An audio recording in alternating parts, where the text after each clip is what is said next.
नमस्कार, स्वागत है आप सबका। दिन भर की तमाम बड़ी और अहम खबरों के साथ मैं हूं कवीन सचान। शुरुआत हेडलाइन से। प्रधानमंत्री ने सत्ता के केंद्रीकरण के आरोप किए खारिज। कहा, यूपीए के दौरान पीएमओ से बाहर था सत्ता का केंद्र, प्रशासन को बताया प्राथमिकता। भ्रष्टाचार के आरोपों पर मनमोहन सिंह ने तोड़ी चुप्पी। 7 आरसीआर जाकर प्रधानमंत्री से की मुलाकात। ट्वीट कर नरेंद्र मोदी ने बैठक को बताया शानदार। केंद्र की अधिसूचना के खिलाफ दिल्ली विधानसभा में प्रस्ताव पारित। केजरीवाल ने अपनी सरकार को बदनाम करने का लगाया आरोप। गैर बीजेपी मुख्यमंत्रियों को लिखेंगे चिट्ठी। गुर्जर आंदोलनकारियों से राजस्थान सरकार की बातचीत नाकाम। हाई कोर्ट ने रेल और सड़क रोकने पर जताया सख्त ऐतराज। मुख्य सचिव और पुलिस को तलब। और स्विट्जरलैंड में फीफा के उपाध्यक्ष समेत 7 अधिकारी गिरफ्तार। अरबों रुपए की धोखाधड़ी का आरोप। अमेरिकी वारंट के बाद की कार्रवाई।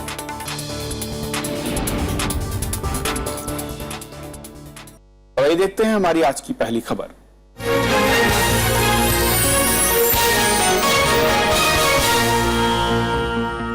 दिल्ली विधानसभा ने गृह मंत्रालय की अधिसूचना के खिलाफ प्रस्ताव पारित कर दिया है। मुख्यमंत्री अरविंद केजरीवाल ने और ज्यादा अधिकारों की हिमायत की है।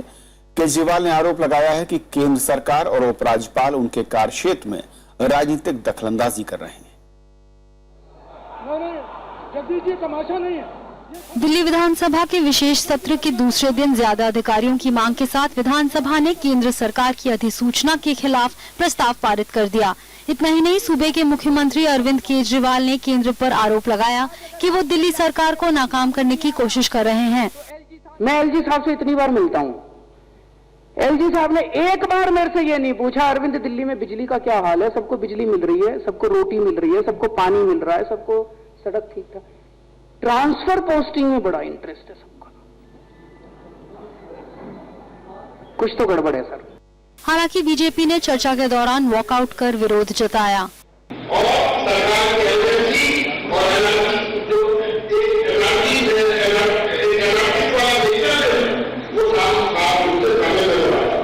इस बीच दिल्ली सरकार ने 2 बड़े तबादले कर दिए। दिल्ली सरकार ने अनिंदो मजूमदार को सीएसडी दिल्ली फाइनेंस कॉरपोरेशन और परिमल राय को प्रिंसिपल सेक्रेटरी समाज कल्याण नियुक्त किया है। अनु दीवान, राज्यसभा टीवी। और 2 दिन के विशेष सत्र के बाद आइए बातचीत करते हैं। हमारे साथ आम आदमी पार्टी के नेता प्रवक्ता राघव चड्ढा है। राघव, स्वागत है आपका। सबसे पहले तो जो 2 दिन का विशेष सत्र था, क्या बड़ा मकसद यही था कि जो केंद्र की ओर से नोटिफिकेशन था उसके खिलाफ एक प्रस्ताव को पास किया जाए? देखिए, मकसद केवल यही था कि एक केंद्र सरकार दादागिरी दिखाते हुए लोकतांत्रिक ढंग से चुनी हुई राज्य सरकार के अधिकारों को छीनना चाहती है।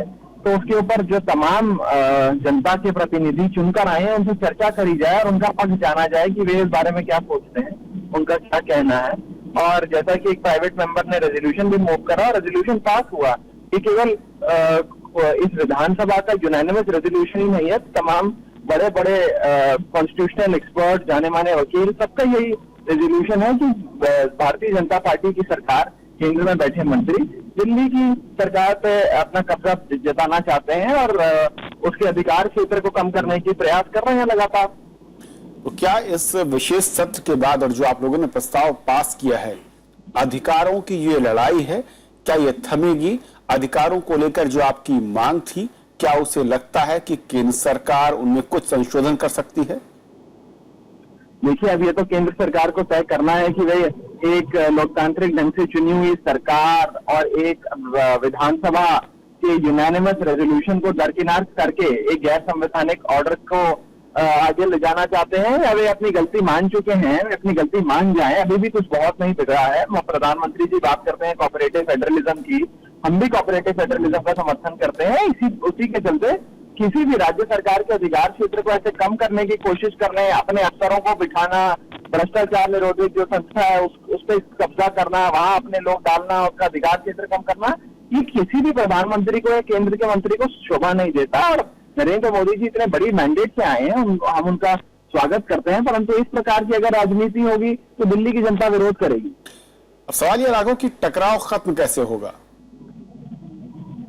देखिए, जहां तक आम आदमी पार्टी की बात है, आम आदमी पार्टी की सरकार ने तमाम कदम उठाए, जो एक्टिंग चीफ सेक्रेटरी का अपॉइंटमेंट भी फिर मान लिया और कई प्रकार के समझौते करे। आज जैसे मुख्यमंत्री जी ने आप सबको बताया कि कैसे कैसे हम ऑर्डर लिख के देते हैं और वो तमाम ऑर्डर को खारिज किया जाता है, हम सबसे स्वीकार कर रहे हैं। और हम तो एलजी से कल मिलकर भी आए, माननीय मुख्यमंत्री उप मुख्यमंत्री जाकर एलजी महोदय से मिले, उनसे बात करी। देखिए, हमारी तो बहुत अकोमोडेटिव अप्रोच है, परंतु केंद्र सरकार यदि ऑर्डर जारी कर अधिकार क्षेत्र ही कम करना चाहती है, हमारे हाथ बांधना चाहती है, जो भ्रष्टाचार निरोधक संस्था है उसका अधिकार क्षेत्र खत्म करके न जाने किन लोगों को बचाने की कोशिशें करी जा रही है, इस प्रकार के प्रयास होंगे तो हम अपने संवैधानिक हक के लिए लड़ाई लड़ेंगे। दो बातें हैं। केंद्र सरकार ये कह रही है कि हमने जो नोटिफिकेशन दिया है वो संवैधानिक दायरे के अंदर है। दिल्ली के पूर्व मुख्यमंत्री ने आज फिर कहा कि आम आदमी पार्टी सरकार जो संवैधानिक राइट्स हैं उनसे ज्यादा की तरफ बढ़ना चाहती है और इसीलिए ये टकराव है। देखिए, दो चीजें हैं। एक तो है कि संवैधानिक चाहती है, हाँ हम बिल्कुल बढ़ना चाहते हैं, हम चाहते हैं दिल्ली को पूर्ण राज्य का दर्जा मिले, परंतु आज बात पूर्ण राज्य के दर्जे की नहीं है। आज बात यह है कि संविधान इस समय दिल्ली की राज्य सरकार को जो जो चीजें देता है, जितना अधिकार क्षेत्र देता है, कम से कम उतनी चीजें तो हमें मिलनी चाहिए। पिछले 15 साल में तमाम अपॉइंटमेंट जो हुए वे शीला दीक्षित जी द्वारा करे गए, एलजी साहब ने नहीं करे। ट्रांसफर पोस्टिंग शीला दीक्षित जी द्वारा करे गए। शीला दीक्षित जी ने खुद अपने चीफ सेक्रेटरी को चुना। शीला दीक्षित जी के अंतर्गत एंटी करप्शन ब्रांच आती थी।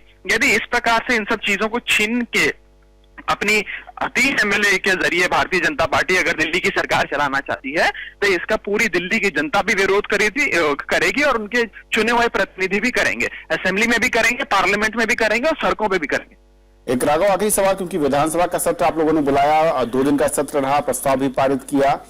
दूसरा जो रास्ता बचता है वो है बातचीत के जरिए और एक जो अलग से विकल्प है वो है अदालत जाने का। क्या अदालत जाने की तरफ भी आपकी पार्टी और सरकार सोच रही है? देखिए, जहां तक अदालत जाने का सवाल है, भारतीय जनता पार्टी ने हमें कहा कि आप लोग अदालत जाइए और आज सुनने में ये आ रहा है कि वे खुद ही हाईकोर्ट से जो उनको डांट पड़ी और उनकी नोटिफिकेशन खारिज करने के लिए जज ने कहा, अब वो उसको लेके खुद ही सुप्रीम कोर्ट जा रहे हैं। तो खुद ही नोटिफिकेशन लाते हैं और फिर खुद ही उसी नोटिफिकेशन की वैधता के लिए उनको बेचारों को सुप्रीम कोर्ट जाना पड़ता है। तो जहां तक बात है भारतीय जनता पार्टी की, उन्होंने ये समझ जाना चाहिए कि देश की न्यायपालिका, देश के जाने माने वकील, चुने हुए प्रतिनिधि, सबने इनकी नोटिफिकेशन को खारिज करा है क्योंकि वे गैर संवैधानिक है। संविधान का अनुच्छेद आर्टिकल 239, 239AA बहुत स्पष्ट है, एनसीटी एक्ट बहुत स्पष्ट है, ट्रांजैक्शन ऑफ बिजनेस रूल बहुत स्पष्ट है। शुक्रिया राघव, बहुत बहुत शुक्रिया आपका इस पूरी बातचीत के लिए। और अनु दीवान हमारे साथ हमारी सहयोगी हैं। अनु, जिस तरीके से पूरा सत्र रहा है और नैतिकता के आधार पर जिस तरीके से प्रस्ताव आगे बढ़ाकर सीधे केंद्र से एक और मैं कहूं कि जंग का ऐलान किया है, किस तरीके से इसे देख रहे हैं संविधान एक्सपर्ट, और क्या बीजेपी वाकई इस पूरी लड़ाई में कहीं थोड़ी सी भी ठंडी पड़ती नजर आ रही या फिर इसे और बढ़ाने के मूड में नजर आती है?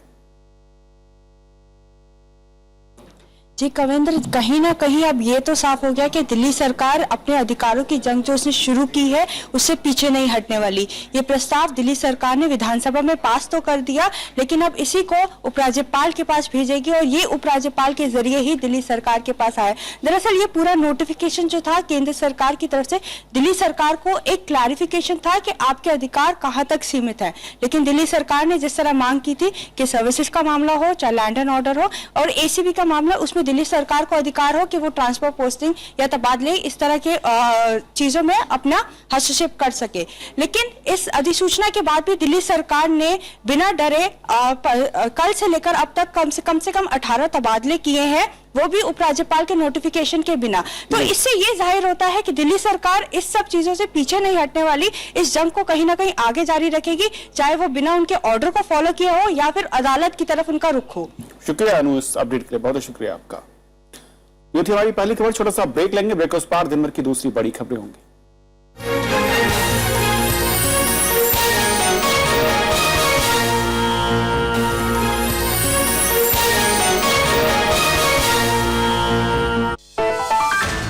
बिहार चुनाव से पहले तेजी से बदलते राजनीतिक समीकरण, जनता परिवार विलय पर अनिश्चितता के बादल, किससे हाथ मिलाएंगे मांझी, और क्या है बिहार में बीजेपी की चुनावी रणनीति?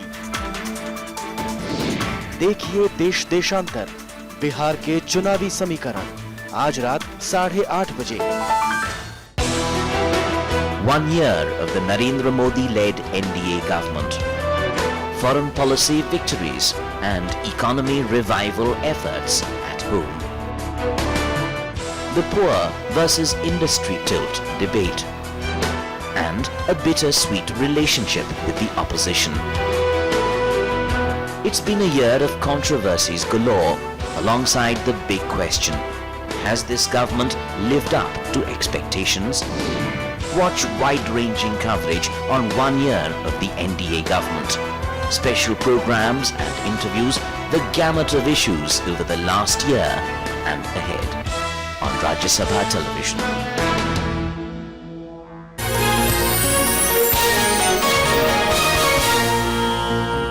प्रधानमंत्री नरेंद्र मोदी ने सत्ता के केंद्रीकरण के विपक्ष के आरोपों को खारिज किया है। उन्होंने उम्मीद जताई है कि जीएसटी और भूमि बिल जल्द ही पास हो जाएंगे।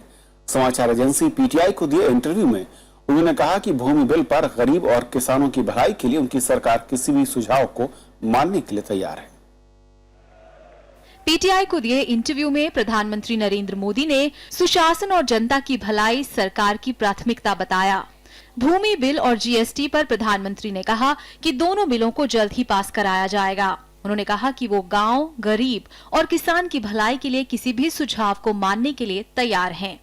सूट बूट की सरकार के विपक्ष के आरोप के जवाब में प्रधानमंत्री ने कहा कि आम चुनाव में मिली हार को कांग्रेस पचा नहीं पा रही है। उन्होंने विदेश यात्राओं पर विपक्ष के आरोपों को बेबुनियाद बताया। प्रधानमंत्री ने कहा कि वो किसी भी सूरत में अल्पसंख्यकों के साथ हिंसा या किसी भेदभाव को बर्दाश्त नहीं करेंगे। सत्ता के केंद्रित होने के आरोपों को भी उन्होंने खारिज किया है। Bureau report, Rajya Sabha TV. पूर्व प्रधानमंत्री मनमोहन सिंह ने कहा है कि अर्थव्यवस्था की हालत अब भी नाजुक है। दिल्ली में एक कार्यक्रम में उन्होंने आरोप लगाया कि बीजेपी सरकार ध्यान भटकाने के लिए करप्शन के मामले उठा रही है। पूर्व प्रधानमंत्री ने कहा कि उन्होंने अपने रिश्तेदारों को फायदा पहुंचाने के लिए कभी भी पद का दुरुपयोग नहीं किया। लंबे अरसे बाद पूर्व प्रधानमंत्री मनमोहन सिंह बुधवार को खुलकर बोले। कांग्रेस के छात्र संगठन इकाई एनएसयूआई के कार्यक्रम में उन्होंने एनडीए सरकार की कई नाकामियां गिनाई। उन्होंने आरोप लगाया कि यूपीए सरकार की कई योजनाओं को नया बताकर लॉन्च किया जा रहा है। What is it is make in India? This is a carbon copy of the program that our government had chalked out as new manufacturing policy, under which we had pledged that we will raise the share of manufacturing in total national income. अर्थव्यवस्था के मोर्चे पर भी मनमोहन सिंह ने सरकार को पुरजोर तरीके से घेरा। अपने शासनकाल में नीतियों में शिथिलता के आरोप का उन्होंने कुछ इस तरह जवाब दिया। When we left office in 2014, in the past 10 years, our economy grew at an average annual rate of 8.5%. This is an all-time record. पूर्व प्रधानमंत्री ने कहा कि एक साल में निवेश से लेकर कृषि क्षेत्र में निराशा का माहौल है। हालांकि बीजेपी ने मनमोहन सिंह के आरोपों को पूरी तरह खारिज किया। मैं इतना निश्चित मानता हूं कि प्रधानमंत्री की जिम्मेदारी खुद करप्शन न करना नहीं है। प्रधानमंत्री की जिम्मेदारी है दूसरों को भी करप्शन न करने दे, पूरी व्यवस्था से करप्शन को उखाड़ कर फेंके। पिछले एक साल में शायद ये पहला मौका है जब पूर्व प्रधानमंत्री ने अपने ऊपर लगने वाले आरोपों का विस्तार से जवाब दिया। इसके लिए उन्होंने मोदी सरकार के एक साल पूरा होने का वक्त चुना। Bureau report, Rajya Sabha TV. NDA सरकार पर आरोपों की झड़ी लगाने के बाद पूर्व प्रधानमंत्री मनमोहन सिंह ने आज प्रधानमंत्री नरेंद्र मोदी से मुलाकात की। मनमोहन सिंह प्रधानमंत्री के आवास 7 रेसकोर्स रोड गए। प्रधानमंत्री नरेंद्र मोदी ने ट्वीट कर इस बैठक को शानदार बताया। एनडीए सरकार ने मंगलवार को ही 1 साल का कार्यकाल पूरा किया है। 1 साल की सफलताओं को जनता के बीच बयां करने केंद्रीय मंत्री जगह जगह जा रहे हैं। जम्मू पहुंचे केंद्रीय गृह मंत्री राजनाथ सिंह ने कहा कि पाकिस्तान समर्थित नारे लगाने वालों को बख्शा नहीं जाएगा। तो रक्षा मंत्री मनोहर पर्रिकर ने रायपुर में रक्षा से जुड़े उद्योग धंधों को बढ़ावा देने की बात कही। तो ऊर्जा मंत्री पीयूष गोयल ने ऊर्जा क्षेत्र की हासिल की गई कामयाबियों का ब्यौरा दिया। एनडीए सरकार की 1 साल की उपलब्धियां बताने के लिए केंद्रीय गृह मंत्री राजनाथ सिंह बुधवार को जम्मू में थे। उन्होंने कहा कि देश के खिलाफ काम करने वालों पर कड़ी कार्रवाई की जाएगी। हालांकि उन्होंने ऐसे तत्वों से बातचीत की पेशकश भी की। डेमोक्रेसी में जो कोई बात अपनी रखना चाहता है तो वो सीधे बात करे, संवाद करे।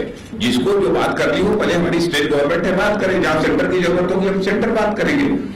रक्षा मंत्री मनोहर पर्रिकर ने छत्तीसगढ़ की राजधानी रायपुर में जनकल्याण मेले का उद्घाटन किया। उन्होंने लोगों से नरेंद्र मोदी सरकार की योजनाओं से जुड़ने की अपील की। स्वच्छ भारत के माध्यम से वह टॉयलेट्स हो या गांव साफ सुथरा हो, मुझे लगता है सामाजिक स्वास्थ्य के लिए एक बड़ा मंत्र हमारे प्रधानमंत्री जी ने हमें दिया है। दिल्ली में ऊर्जा मंत्री पीयूष गोयल ने कहा कि बिजली उत्पादन और खपत में अंतर घटकर सबसे कम हो गया है। इससे 2019 तक 24 घंटे बिजली का सपना साकार हो सकेगा। आज परिस्थिति ऐसी है कि देश में कोयला भी पर्याप्त है, बिजली भी पर्याप्त है और आगे आने वाले दिनों में नवीकरणीय ऊर्जा से हम पूरे विश्व को एक नया एग्जाम्पल सेट करने वाले हैं। केंद्र सरकार का 1 साल पूरा होने पर कई राज्यों में चित्र प्रदर्शनी के जरिए भी कामकाज का प्रचार किया जा रहा है। कृति मिश्रा के साथ bureau report, Rajya Sabha TV. Congress उपाध्यक्ष राहुल गांधी ने कहा है कि किसानों की जमीनों के बाद केंद्र सरकार अब मछुआरों से समुद्र छीन रही है। उन्होंने एनडीए पर कमजोर तबके की अनदेखी का आरोप लगाया। तटीय इलाकों में मछली पकड़ने पर प्रतिबंध को 45 से एक्सर्जन करने के केंद्र के फैसले की कड़ी आलोचना की। कांग्रेस उपाध्यक्ष ने कहा है कि वो किसानों और मछुआरों के हक की लड़ाई जारी रखेंगे।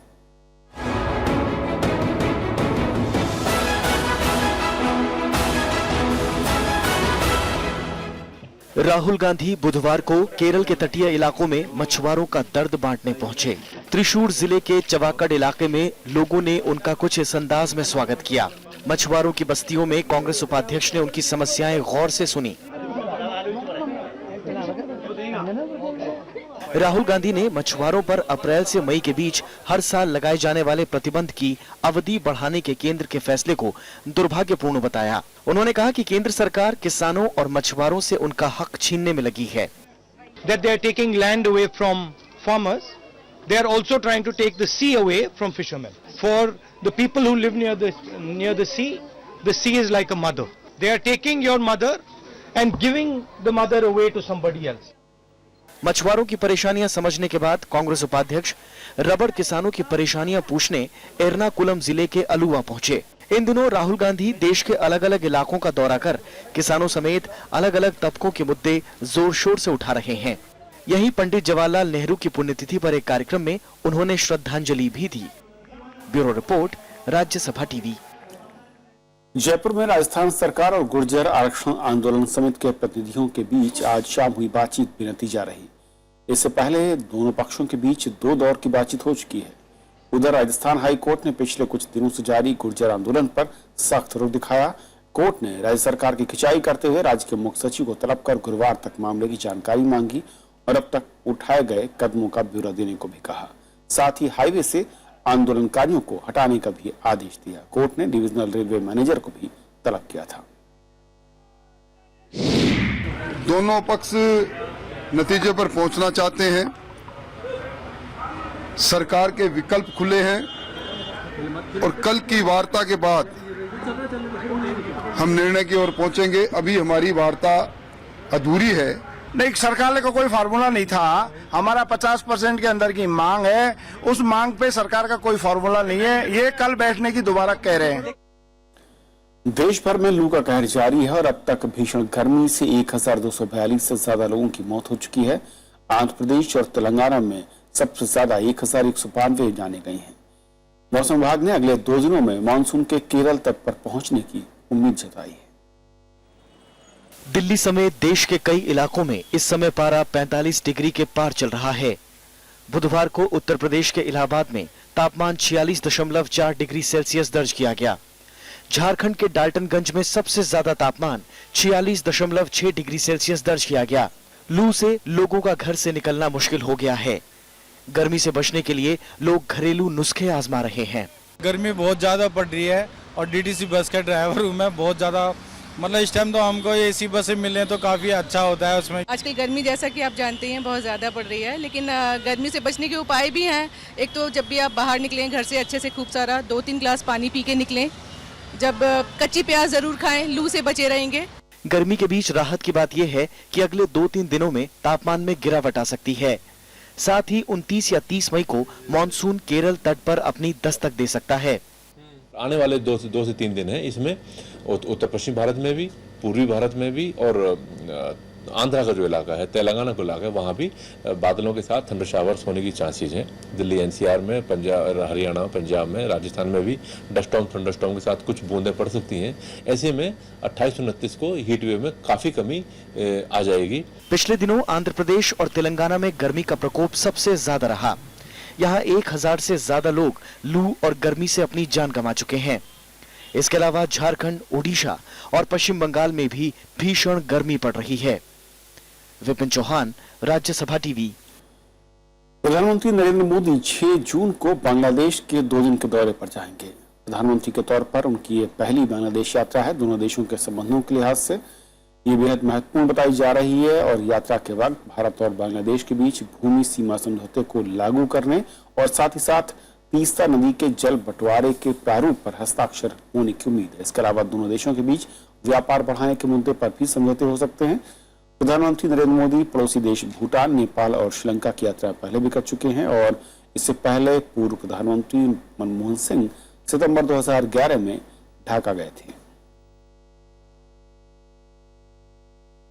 त्रिपुरा सरकार ने सशस्त्र बल विशेषाधिकार अधिनियम यानी कि अफस्पा को हटाने का फैसला किया है। गौरतलब है कि त्रिपुरा में बीते 18 वर्षों से अफस्पा लागू था। मुख्यमंत्री मानिक सरकार की अध्यक्षता में हुई मंत्रिमंडल की बैठक में यह फैसला लिया गया। मानिक सरकार सूबे के गृह मंत्री भी हैं और त्रिपुरा में 16 फरवरी 1997 को यह अधिनियम लागू हुआ था। भ्रष्टाचार के आरोप में अंतर्राष्ट्रीय फुटबॉल संघ यानी कि फीफा के 7 अधिकारियों को गिरफ्तार किया गया है। इनमें फीफा के उपाध्यक्ष जेफरी वेब भी हैं। इनके अलावा दूसरे और 5 लोगों की भी गिरफ्तारी हुई है। अमेरिका से मिले वारंट के बाद स्विट्जरलैंड पुलिस ने सभी को ज्यूरिख के एक होटल में गिरफ्तार किया। अमेरिकी जांच एजेंसी ने इन सभी पर 1990 से अब तक गैर कानूनी तरीके से अरबों रुपयों की धोखाधड़ी के आरोप लगाए हैं। सभी अधिकारी विश्व कप फुटबॉल के दौरान स्पॉन्सरशिप, मार्केटिंग आदि में हेरफेर करते थे। कई दिग्गज खिलाड़ियों ने इस घटना को फुटबॉल के इतिहास का काला दिन बताया। इस बीच फीफा ने कहा है कि शुक्रवार को अध्यक्ष का चुनाव तय समय के मुताबिक ही होगा।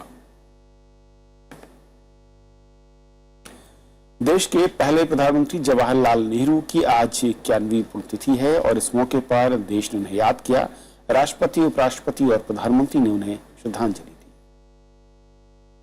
देश के पहले प्रधानमंत्री और आधुनिक भारत के निर्माता पंडित जवाहरलाल नेहरू की पुण्यतिथि पर पूरा देश उन्हें याद कर रहा है।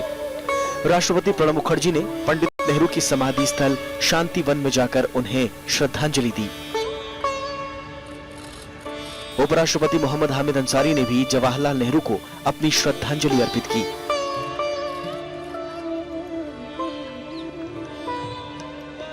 पूर्व प्रधानमंत्री मनमोहन सिंह, कांग्रेस अध्यक्ष सोनिया गांधी समेत कांग्रेस के नेताओं ने पंडित नेहरू की समाधि पर पुष्प अर्पित किए।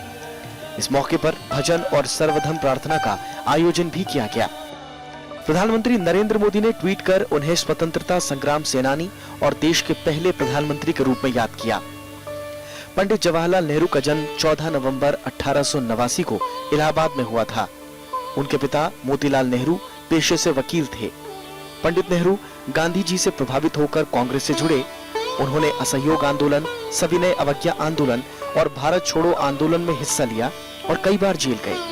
1947 में वे स्वतंत्र भारत के पहले प्रधानमंत्री बने और 27 मई 1964 को निधन के समय तक इस पद पर बने रहे। उन्हें 1955 में भारत रत्न से भी सम्मानित किया गया। Bureau report, Rajya Sabha TV. तो खबरों के आज के सफर में बस इतना ही, लेकिन चलते चलते छोड़ जाते हैं देश और दुनिया की कुछ और बड़ी खबरों के साथ। नमस्कार। दिल्ली हाई कोर्ट ने ग्रीन पीस इंडिया को बड़ी राहत देते हुए घरेलू चंदा लेने की इजाजत दी है। कोर्ट ने इसके लिए एनजीओ को 2 घरेलू बैंक खातों के इस्तेमाल की इजाजत दी है। कोर्ट ने ग्रीन पीस इंडिया के बैंक खातों पर रोक को चुनौती देने वाली याचिका पर केंद्र सरकार से जवाब भी मांगा है। रक्षा मंत्री मनोहर पर्रिकर ने नक्सलियों के खिलाफ सेना के इस्तेमाल से इनकार किया है। छत्तीसगढ़ के रायपुर में जन कल्याण मेले की शुरुआत के मौके पर उन्होंने कहा कि जरूरत होने पर सेना सुरक्षा बलों को मदद और प्रशिक्षण में सहयोग करेगा। पंजाब और हरियाणा हाईकोर्ट ने पंजाब सरकार से मोगा कांड के पीड़ित परिवार को मुआवजा राशि और नौकरी देने की नीति की जानकारी मांगी है। इस मामले की अगली सुनवाई 30 जुलाई को होगी। पिछले महीने मोगा कांड में एक लड़की और लड़की की मां को चलती बस से फेंक दिया गया था। इस हादसे में लड़की की मौत हो गई थी। अफगानिस्तान की राजधानी काबुल में एक गेस्ट हाउस में घुसने की कोशिश कर रहे 4 तालिबानी आतंकवादियों को सुरक्षा बलों ने मार गिराया। अफगानिस्तान उप आंतरिक सुरक्षा मंत्री जनरल अयूब सालंगी के मुताबिक वजीर अकबर खान क्षेत्र में 4 हमलावर मारे गए। हमलावरों के पास से कई आधुनिक हथियार बरामद हुए हैं। इराक में इस्लामिक स्टेट के कब्जे वाले रमादी शहर के बाहरी इलाकों में इराकी सेना और आतंकवादियों के बीच लड़ाई चल रही है। इराकी सेना ने मंगलवार को रमादी को पूरी तरह से घेर लिया था और आईएस के खिलाफ जमीनी और हवाई हमले शुरू कर दिए। यमन में सऊदी अरब और सहयोगियों के हवाई हमले में 40 लोगों की मौत हो गई है और 100 लोग घायल हुए हैं। हूती विद्रोहियों को निशाना बनाकर सैन्य अड्डे में यह हमला किया गया। यमन को लेकर संयुक्त राष्ट्र की मध्यस्थता में होने वाली शांति वार्ता के स्थगित होने के बाद राजनीतिक समाधान की उम्मीद धूमिल पड़ गई है।